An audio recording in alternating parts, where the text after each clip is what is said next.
Hi everyone, it's QuickyBaby and welcome back to World of Tanks, and today I'm playing on my Plays for Free account and I'm playing in the Tier 9 German Super Heavy. It is the Mäuschen, aka the Baby Mouse, although it is still the second heaviest tank inside the game, weighing pretty much about 170 tons. However, even like 170 tons is about 20 tons less than its bigger brother, the Mouse, weighs. Now, I featured the Mäuschen on this channel just a while ago for the first time ever in this channel's like 10-year history. And so it's bizarre for me that I'm featuring it so soon again after. But that's because I've been playing this thing through on my Plays for Free account, and I didn't realize just how fun the Mäuschen at Tier 9 can be. Now, not all the time. Quite often your opponents are spamming gold at you, or they're outnumbering you and they're catching you all ill-prepared and just farming you all at the same time. And because this tank has relatively low damage per minute and it doesn't have really that kind of raw armor with the lack of weak points that you have on the Tier 10 Mouse, it can get overwhelmed.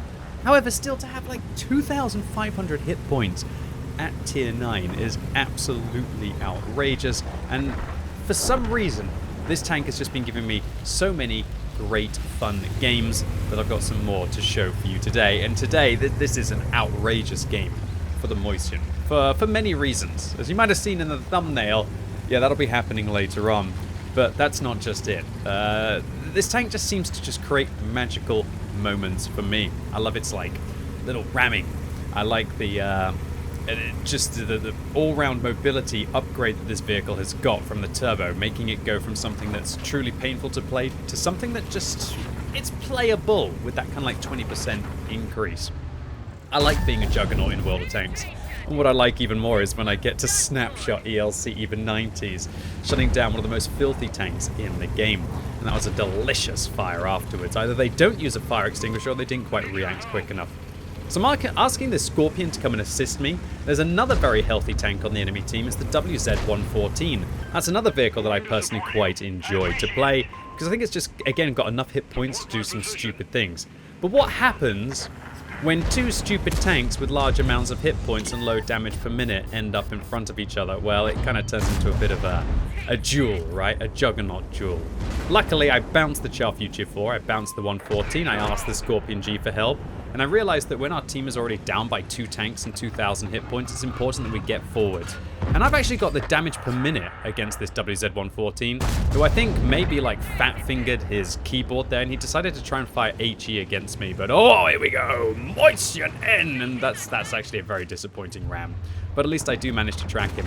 And now I can just continue to give them little shunts, put a shot in through the side, they're still firing HE, and I'm just going to prop them up. And then I'm going to use my 500 hit points to squish them up against the wall there. Now, look, in retrospect, considering that they were panicking and firing HE at me, I probably should have just, you know, took my time and been able to just get another shot in. But who's to say that maybe this 283 on the enemy team might not have come after me, or maybe those TDs over towards the side. Plus, at the end of the day, you got to play World of Tanks for fun. And if I get an opportunity to literally do about 800 ramming damage to a WZ-114, including like hoisting him up in the air above the second heaviest tank in the game and just crushing him with my sheer mass, even though he's on top of me in a weird way, you know, you've got to do it. You've got to play this tank for fun. And I think that one of my favorite things about the Mäuschen and the Mouse is that kind of like spirit that the vehicles have. And I think just having a little bit of a giggle in these tanks is oh so important. If you're somebody who wants to play them really sweaty and ultra try-hard, I think you might end up just getting frustrated because you're too slow, you don't really have god tier damage per minute, and as soon as your opponents start to spam gold at you, your armor doesn't fall apart every single time, but yeah, it will come tumbling down, and even one of the largest amount of hit points in the game will not last long against gold spam. Alright, so even though we've done nearly 3,000 damage in this battle and got a couple of kills, it's still neck and neck. Although we are up by a kill right now, but we're actually down by 3,000 hit points. Never mind. Shows you that you have to render your opponents before you see what hit points that they're on. And rewind the video there if you need more evidence of that they were on 8,000 hit points, then instantly they were on 5,000 hit points. And it's not because we did 3,000 damage in a second to them. It's because your hit point bar at the top of the screen is only tanks that you can render inside your 568 meter outer circle that you see on the minimap. Now, when you're in the center, you're pretty much rendering everything. But also remember that even if you've got your enemies inside the render circle, unless they're actually spotted, then it's not going to update the hit points that they were last on. So you need to use that to make decisions about how many, about whether you truly have less hit points than the enemy team or not. And it also, I believe, works with your allies as well. You can't tell how many hit points your allies are on if they're outside of your render distance. Feels like a bit of a missed opportunity for Wargaming to incorporate something with the radio system inside the game, which is absolutely trash. Imagine if one of the radio skills, for example, maybe made it so that you could report, not increase your render distance with regards to being able to see your opponents to shoot, but maybe increase the amount, the distance that you can update the enemy's hit points on the top of the screen, or even in the health bars when you hold down the Alt. That would be a genuinely useful skill. Although I think it would be so game-changing in a way that it would become almost non-optional, or my favorite word, mandatory to have. And with the way that the system is, yeah, it's workable. It's definitely not ideal, right? Okay, so now knowing that our opponents are up by 1,000 hit points, seeing how we spotted the T124 in the ST1, the Mäuschen is just going to do its work in the middle of the map. I'm a bit too slow to try and make a push play out here. If I try to push, all that's going to happen is I'll get caught in the side by any one of these vehicles, and I won't last long against a Leopard, let alone an AC-48 or a T124. However, by sniping in the middle, I can provide some vision and also some support with regards to the 128mm caliber gun that this vehicle has to my allies. And oh, here we go. Leopard making their way across, and that one right into the side of the German medium tank. But unfortunately, the Leopard kills the 277 on the move and makes the flanking play. Hopefully the UDES will be able to handle that fight. I mean, he is a hold down tank. He should be able to handle that one. But unfortunately, the A Phase 1, who isn't doing anything wrong right now with their advancing play, is kind of going to get themselves into a bit of a crossfire with the T124. The Borask also advances, hoping that they're going to be able to go after the UDES, but I'm also hoping that we're going to be able to get a shot right through their tank, and oh no, that one catches the dirt. And in these kind of situations, every single miss is one step closer to the inevitable, painful 1 versus 3 or 1 versus 5 that the Mäuschen will have to deal with. There we go, though, right through the side of the Borask. Every shot gets us one step closer to victory and one step further away from having to deal with multiple tanks at the same time, which the Mäuschen is not great for. Okay, I think we can see what's happening. Well played to that Leopard. Fantastic job there. They managed to shut down the 277 on the move, outflank the UDES, and now that means the enemy are just so much more comfortable to go and isolate the A Phase 1. But I'm hoping that I'm going to be able to find a shot right through at the Leopard. Unfortunately, my gun wouldn't depress, and the Leopard realizes what I was planning. I'm going to try and clutch shot the Borask, but oh dear, it doesn't quite hit. And so now it's me and an A Phase 1 in a 2 versus 5 situation. Now, in this scenario, the worst thing for me would be to allow the Leopard to escape, but he just drives right out in what? Let's watch that one in slow-mo. So to show you how ridiculous that miss was, let's take a look at it in slow motion. Here we go. I'm even going to get a free cam so we can be able to see exactly where the shell manages to go. Leopard driving straight across in front of the Mäuschen. We're going to pause the shell, and we're even going to be able to see the shell creating the follow-through right through the center of the Leopard's turret. Yeah. Is he going to lose the battle, though? Okay, so now you saw that just absolute tragedy. I really, at this moment, was angry, and I felt that everything, including just the server, was stacked up against me in this battle. Even though I feel like I've shot fairly well in this game, I've made our plays, I was truly worried that that shot was going to be the death of me, or at least that ghost shell was going to be the death of me. But luckily, we managed to hound down the Leopard, and that one went right through. And I think while I was streaming this game live, I think I had a few things to say. Probably said, dodge that one. Yeah, you could probably think what I said.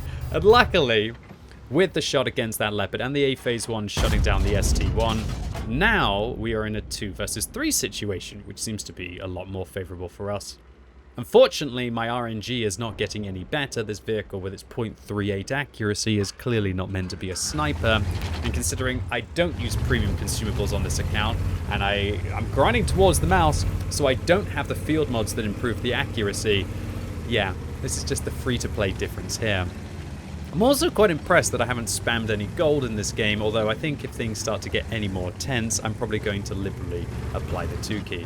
So the Borask, who was last spotted down below me, has now managed to get up to where the T110E4 is, and I really think it's inevitable that the A Phase 1 is going to get shut down.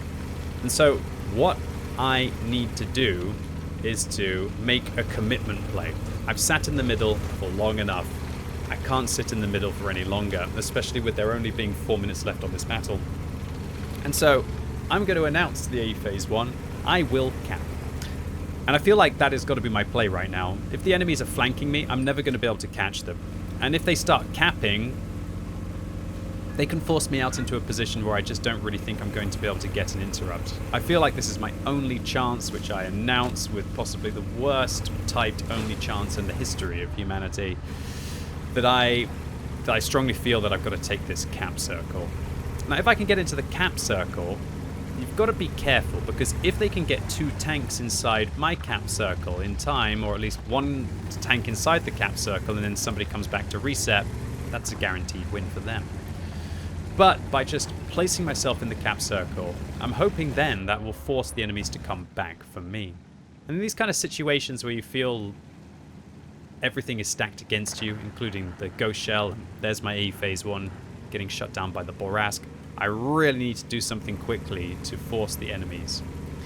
I say, we tried, bud. Sad face in the chat. A Phase 1 says, yep, GG. But they're going to have to come and deal with me in the cap circle, unless, of course, they want to try and take the cap themselves. So the AC-48 fires a shell into my side. Looks like he's using the 105mm with gold there, so he doesn't actually have the autoloader.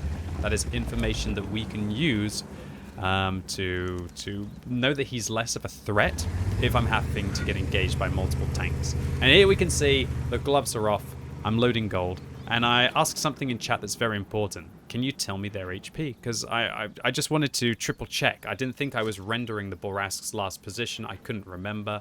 I want to know the E4's hit points, because it's oh so important to decide about who I'm going to focus. That E4 can take 750 of my hit points in a single shot. The Borask can do 720 if they get the side of my tank and fire gold, which they were firing earlier. But that AC-48 makes a sneaky play around the corner. Okay, in this situation, I have to kill this AC-48. I have to take the fight to them before hopefully the Borask or the T110E4 comes and arrives. So I'm going to fire a clutch shot into the weak point. And now, I'm pretty sure somebody's going to be coming on our left. Each time you see me do this, you'll see that I reverse to be able to try and stop them from flanking me. However, now that the E4 is above me, I go forwards to try and force him further around the corner. And the E4 exposes his weak point. Gold round goes right through it. Now I need to reverse because I was expecting the Borask to blitz it round the corner and come after me. But there is no Borask in front of me. The Borask has managed to flank me. Gets a gold round in through the side. But now I have the Borask right in place. I'm obviously not able to cap anymore. I need 132 seconds to be able to cap, and there's only 125 left on the game. So I'm going to advance. Now the Borask, now I'm no longer spotted. I'm going to swing to the side because the Borask was trying to avoid me straight. Here is the shot.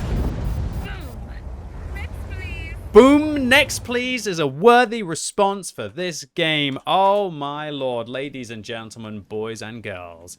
That was a pretty hype finish for a free-to-play non-field mod Mäuschen. And I have to admit, that was a feels-good moment considering the ghost shell that we had earlier on that I really thought was going to screw me out of the victory inside this battle. Luckily, the frustration was short-lived. The Leopard didn't have a ghost shell for the second shell, and one by one, the enemies fell to superior German engineering. So an ace tanker here for the Mäuschen for 1,522 base experience. We get a high caliber for the 5,880 damage that we dealt, and we made 23,000 credits profit.